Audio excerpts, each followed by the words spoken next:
میں نے کہیں لکھ دیا تھا کہ یہ ٹھیک ہے کہ اگر کوئی شخص ان پڑھ ہے، اب اس عمر سے بھی گزر گیا، کچھ پڑھ ہی نہیں سکتا، وہ شخص تو قرآن ویسے بھی پڑھتا ہے، پڑھ نہیں سکتا تو صرف یہ وضو کر کے بیٹھے، قرآن کو سامنے رکھے، انگلی پھیرتا رہے اور روتا رہے اپنی محرومی پر کہ اللہ میں تیرے اس کلام کو پڑھ نہیں سکتا، اسے بھی ثواب ملے گا۔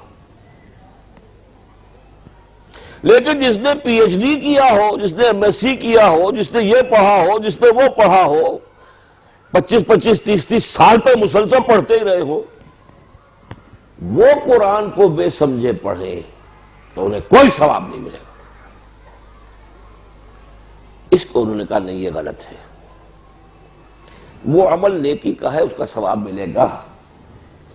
یہ منکرین سنت نے اس طرح کا زیادہ شور پیدا کر دیا ہے کہ کوئی ثواب نہیں، بغیر سمجھے پڑھنے میں کوئی ثواب نہیں۔ وہ اپنی جگہ ایک عمل ہے، ایک شخص نے محنت کی ہے، وقت نکالا ہے، ظاہر بات ہے آج وقت آسانی تو نہیں لوگوں کے پاس، جو شخص وقت نکال کر بیٹھا ہے قرآن پڑھنے کے لیے، تو یہ گویا کہ ایک میکینیکلی بھی یہ بات ثابت ہوتی ہے کہ اس کا کچھ نہ کچھ ریگارڈ، کچھ نہ کچھ تو اس کو ملنا چاہیے نا، اس نے وقت نکالا اپنا۔ تو کہا یوں نہ لکھو، یوں لکھو کہ ایسے لوگ اگر قرآن کو بغیر سمجھے پڑھیں گے تو ہو سکتا ہے کہ تلاوت کے ثواب سے اعراض عن القرآن کی سزا بڑھ جائے۔ یہ تو ڈیبٹ کریڈٹ ہوتا ہے نا، تم نے تلاوت کی تو ثواب مل گیا، سمجھا نہیں، اس کا کوئی جرمانہ بھی ہوگا کہ نہیں؟ پھر ہو سکتا ہے جرمانہ بڑھ جائے، لینے کے دینے پڑ جائیں، تو جو مقصود میرا تھا وہ تو اور نکھر گیا۔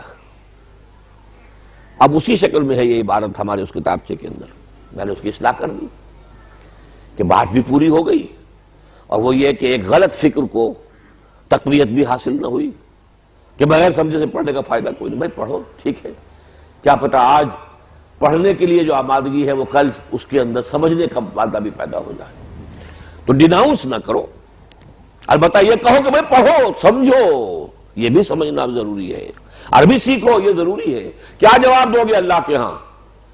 انگریزی اتنی پڑھ لی کہ انگریزوں کو پڑھا دیں، حالانکہ اس کا ہماری زبان سے کیا سروکار؟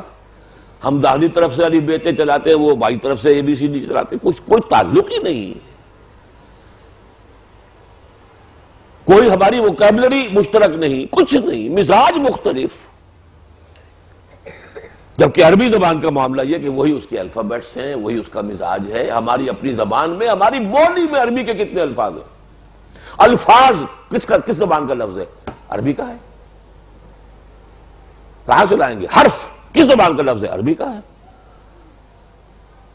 آپ کوئی بھی بامانی کوئی جملہ جو ہے بولنے پر قادر ہی نہیں ہے جس میں عربی کا لفظ نہ آ جائے۔